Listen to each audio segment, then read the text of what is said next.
से जानिए, पाकिस्तान जहां पर लगातार तालिबान टक्कर दे रहा है, पाकिस्तान सरकार की बेचैनी बढ़ी हुई है और तालिबान के डर से अब पाकिस्तान कैसे खौफ में आ गया है, ये खबर आपको बताएगी। पाकिस्तानी सेना के प्रमुख हैं आसिम मुनीर, उन्होंने सीधे तौर पर धमकी दी है। टीटीपी को आसिम मुनीर ने दी है ये खुली धमकी। सोचिए कि एक तरफ तो चुनौतियों का सामना कर रहे हैं, दूसरी तरफ धमकी दे रहे हैं। इसे बौखलाहट के तौर पर देखा जा रहा है। टीटीपी को कुचल कर ही दम लेंगे, ये आसिम मुनीर की तरफ से कहा गया। कह रहे हैं कि टीटीपी के हौसलों को पस्त करना बेहद जरूरी है। 2024 में पाकिस्तान ने सबसे ज्यादा हिंसा देखी है। आसिम मुनीर ने कम से कम ये स्वीकारा भी कि 2024 में पाकिस्तान ने सबसे ज्यादा हिंसा देखी है और अब कह रहे हैं टीटीपी को कुचलना बहुत ज्यादा जरूरी है, पस्त करना, खत्म करना जरूरी है। और सीधे तौर पर यहाँ टीटीपी को चेतावनी देते हुए आसिम मुनीर नजर आ रहे हैं। टीटीपी के हौसलों को पस्त करना जरूरी, यह आसिम मुनीर ने कहा। साथ ही इस बात को स्वीकारा और माना कि 2024 में पाकिस्तान ने सबसे ज्यादा हिंसा देखी है। अपने ही बोए हुए बीज आज पाकिस्तान काट रहा है। आतंक को बोया, आज वही आतंक पाकिस्तान को खोखला कर रहा है। पाकिस्तानी सेना के प्रमुख आसिम मुनीर सीधे तौर पर टीटीपी को धमकी देते हुए नजर आए। टीटीपी को कुचल कर ही दम लेंगे, ये आसिम मुनीर की तरफ से कहा गया। ये तब हुआ है जब टीटीपी के ठिकानों पर हमला हुआ। उसके बाद से टीटीपी के लड़ाके पाकिस्तान के भीतर दाखिल होकर एक के बाद एक हमले कर रहे हैं, अलग अलग घटनाओं को अंजाम दे रहे हैं। और ऐसे में आसिम मुनीर का कहना यह है कि टीटीपी को कुचलकर ही दम लेंगे, लेकिन कैसे, वो जरिया क्या होगा और क्या ये अंत होगा? क्या इस तरीके से टकराव खत्म हो जाएगा? क्योंकि वार पलटवार का सिलसिला अब तक जारी है। यहाँ टीटीपी के ठिकानों पर पाकिस्तानी फौज ने हमला किया, उसके जवाब में टीटीपी ने हमला किया और ये काउंटर अटैक अभी भी जारी है। यानी कि अटैक होना, फिर उसका काउंटर अटैक होना, ये सिलसिला दोनों तरफ से जारी है। आसिम मुनीर ने सीधे सीधे टीटीपी को दे दिया है चैलेंज। टीटीपी को मुनीर की खुली धमकी कहा जा रहा है। कलह और भय ना फैलाए टीटीपी, क्योंकि टीटीपी के लड़ाके लगातार कदम आगे बढ़ा रहे हैं। वो कह रहे हैं कि दुश्मन से सख्ती से निपटा जाएगा, टीटीपी को कुचलकर ही दम लेंगे। टीटीपी के हौसलों को पस्त करना जरूरी है, शांति भंग करने वालों पर कसेगा शिकंजा। ये बड़ी बातें आसिम मुनीर ने कह दी हैं अपने इस बयान में। टीटीपी को खत्म करने की बात कह दी है। टीटीपी को एक खुली धमकी के तौर पर देखा जा रहा है। यहाँ वो ये भी कह रहे हैं कि 2024 पाकिस्तान सबसे ज्यादा हिंसा का गवाह बना है। सबसे ज्यादा हिंसा पाकिस्तान में 2024 में देखी गई है। अब इस सीधी धमकी का असर क्या होगा? पाकिस्तान में क्या हालात सुधर जाएंगे? टीटीपी के लड़ाके क्या पीछे हट जाएंगे? आसिम मुनीर के इस धमकी का सच क्या है? क्या ये बौखलाहट है? क्या ये झुंझुलाहट में दिया गया बयान है? बिना सोचे समझे तरीके से बयान दे दिया, लेकिन कोई प्लान अभी पाकिस्तानी फौज के पास नहीं है कि आखिर कैसे टीटीपी से निपटा जाए।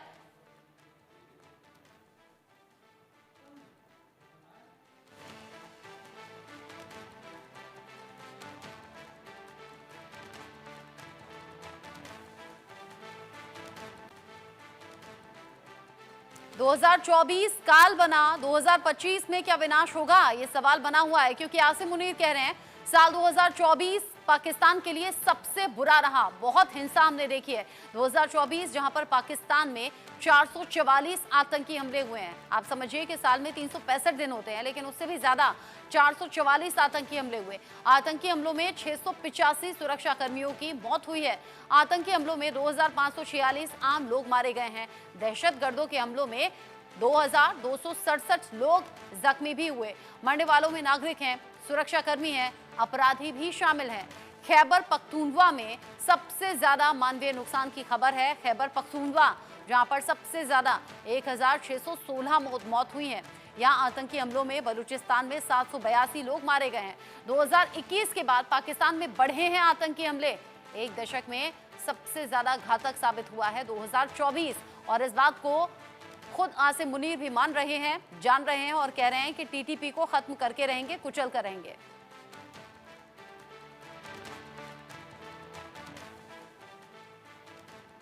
आतंक के खिलाफ पाकिस्तान का एक्शन अब तेज होगा क्या? इस बयान के बाद ये सवाल बना हुआ है।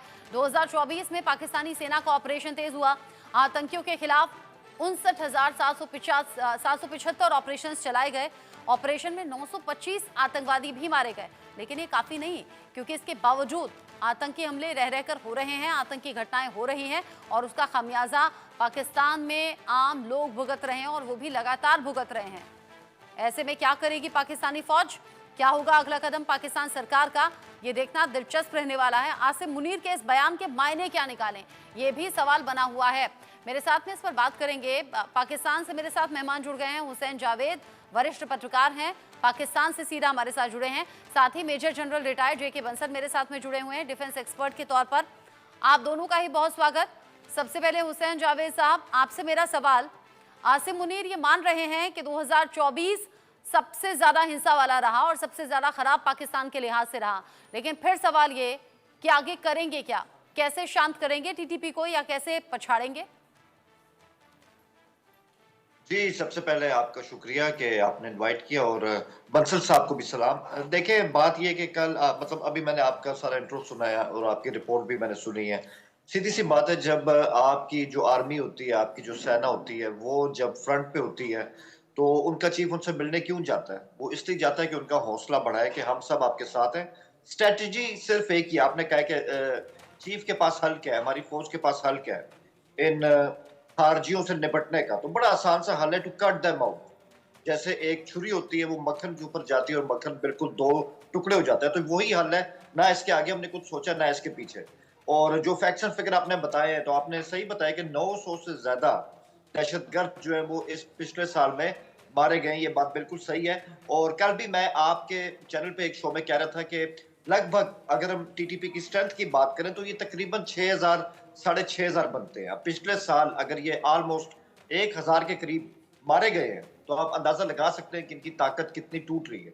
बाकी ये बात सही है कि पिछला साल जो था वो टफ था, और जहाँ तक हमारी फौज की बात है तो उन्होंने इतनी कुर्बानियां दी है। जब आप 900 या 1000 के करीब दहशतगर्दों को मार देंगे, उनको फारिग कर देंगे, तो उसके लिए आपको भी कुर्बानियां या बलिदान देना पड़ता है।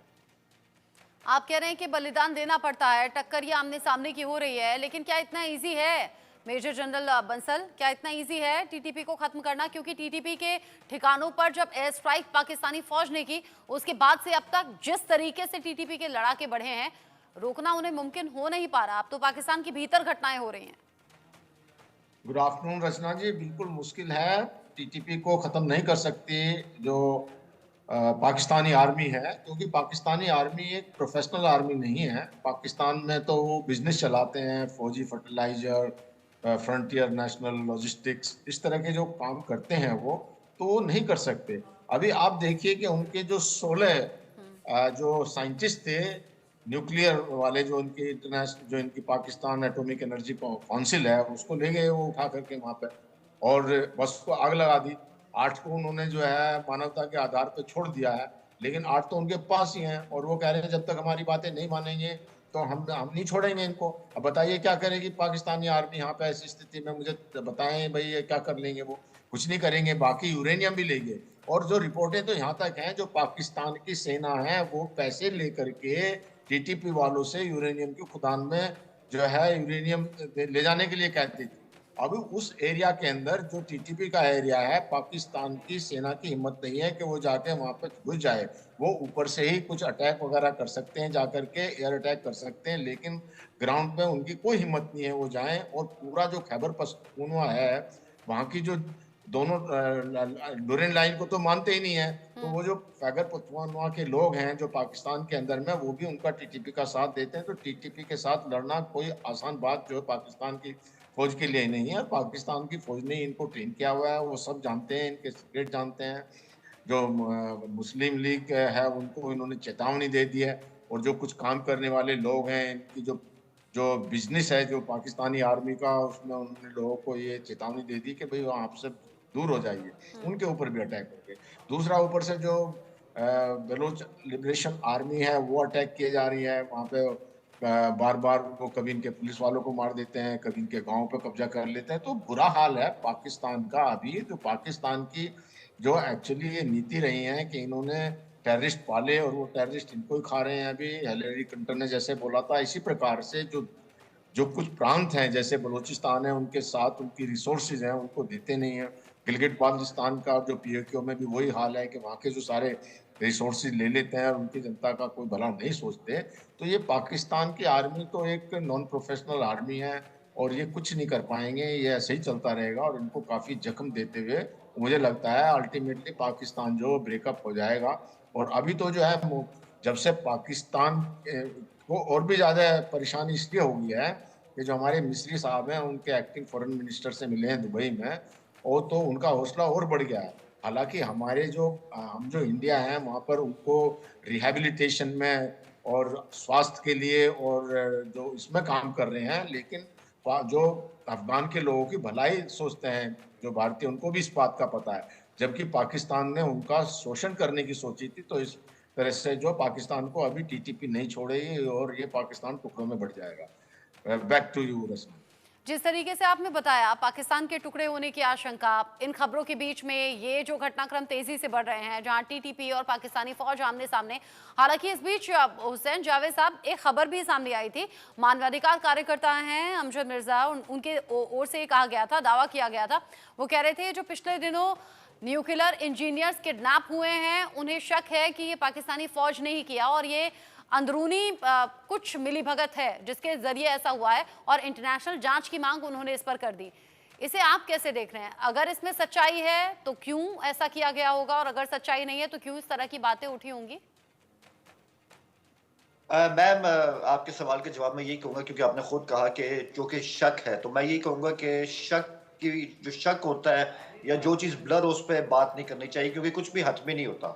तो इसलिए ये जो चीज़ है कि हमने खुद एक बात की और इस तरह चीज़ है, शक की बुनियाद पे कुछ भी कहते हैं, ऐसा कुछ भी नहीं है। और रही बात, मैं ये चीज़ मैंने पहले भी कही है कि जब ये लोग अगवा हुए थे वहां से, तो मैंने उस टाइम भी कहा था जो रिपोर्ट्स हैं ये कोई न्यूक्लियर साइंटिस्ट नहीं है, ये उस इदारे में काम करने वाले कर्मचारी थे, वहां के एम्प्लॉयज हैं जो एक साइट से आ रहे थे जहां से यूरेनियम निकलता है। तो ये इस चीज को पहले क्लियर कर लें।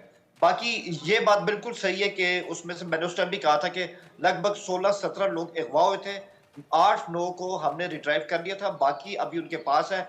और जाहिर बात है जब ऐसी सूरत हाल होती है तो बातचीत बहुत लंबी चलती है, नेगोशिएशंस होती है, और इस अमल के लिए वहां पर एक जरगा भी काम कर रहा है, जो वहां के ट्राइब्समैन है वो भी इस बारे में सुलझाव की कोशिश कर रहे हैं। तो ये आपके सवाल का जवाब है। एक चीज को मैं यहाँ पे रिस्पॉन्ड करना चाहूंगा, अभी जनरल साहब ने कहा कि पाकिस्तान आर्मी जो है प्रोफेशनल आर्मी नहीं है और मुझे तो लगता है कि इसके टुकड़े हो जाएंगे, तो ये साहब आपकी ख्वाहिश हो सकती है और ख्वाहिश करना मुफ्त है, लेकिन ऐसा कुछ होने नहीं वाला। मुझे अफसोस है, आपकी ख्वाहिश ये रहेगी। बहुत ही प्रोफेशनल आर्मी है हमारी। और जो ये कह रहे हैं कि टीटीपी को शिकस्त देना मुश्किल है, तो जनाब ये भी बता दूं, 2007 के बाद जितने पाक आर्मी ने ऑपरेशन कंडक्ट किए हैं, रद्दुल फसाद को ले लें, ऑपरेशन राहे निजात को ले लें, हर बार हमने इनको पसपा किया है, इनकी कमर तोड़ी है। प्रॉब्लम वो आता है जहां ये जो कुछ बच जाते हैं अफगानिस्तान में भाग जाते हैं और वहां से दोबारा इनको ट्रेन किया जाता है। हमने कई दफा इनका सफाया किया है, इस बार भी हम इनका सफाया करेंगे और इस बार बात हमारे इलाकों तक नहीं रहेगी। काबुल इंतजामिया को अपने बड़ा साफ और बहुत सख्त जवाब इस बारे में दे दियो। आप कह रहे हैं साफ और सख्त जवाब दिया जाएगा, कोई प्लानिंग है इसको लेकर क्या हुसैन जावेद साहब? क्योंकि अगर टीटीपी के ठिकानों को निशाना बनाकर एयर स्ट्राइक हुई थी, महिलाओं और बच्चों की जान बड़े स्तर पर गई थी और उसके बाद से जब पलटवार करना शुरू किया है तो फिर उसमें पाकिस्तानी सैनिकों की भी जान जा रही है, उसमें आम लोगों की भी जान जा रही है, कभी किडनैपिंग की खबर आ जाती है और ये जो टकराव है ये लगातार बढ़ रहा है और नुकसान तो दोनों ही तरफ से हो रहा है। देखिए, बात बहुत सिंपल सी मैं आपको बताऊं, इसमें कहीं ना कहीं जो काबुल की हुकूमत है वो भी कई जगह बहुत ज्यादा मजबूर है, क्योंकि उनको पता है कि अगर हमने टीटीपी के ऊपर से हाथ उठा लिया और इस्लामाबाद की बात हमने मान ली तो ये दाइश के साथ मिल जाएंगे, और दाइश टीटीपी एक हो जाए तो ये काबुल हुकूमत के लिए बहुत बड़ा चैलेंज होगा जिसको शायद वो संभाल नहीं सकते। तो कहीं ना कहीं वो इनके दबाव के नीचे हैं टीटीपी के, और इनके अंदर भी बहुत ज्यादा मसले हैं। यानी अगर आप सिर्फ काबुल हुकूमत की बात करते हैं, तालिबान की बात करते हैं, तो कोई एक अथॉरिटी काम नहीं कर रही है। हलमंद के जो तालिबान है उनकी सोच अलग है, कंधार के जो है उनकी अलग है, और जो हकानीज है उनकी सोच अलग है। आपस में उनमें कोई इत्तेहाद नहीं है, उनमें कोई तालमेल नहीं है, और यही वजह है कि उनसे फैसला नहीं हो रहा कि आया हम टीटीपी के ऊपर से हाथ उठा लें या इनके साथ रहें, और ये गलत फैसला उनके गले पड़ता जा रहा है। रही बात हमारी प्रोफेशनल आर्मी है, बाकायदा स्टेट है, 8 लाख की फौज है, तो ये 6000 के करीब जो दहशतगर्द हैं जिसमें से 900 तो पिछले साल मारे गए, कब तक टिक पाएंगे? मुझे नहीं लगता कि ये इतना टिक पाएंगे। फिलहाल ये अभी प्रोसेस चल रहा है, ऑब्वियसली एक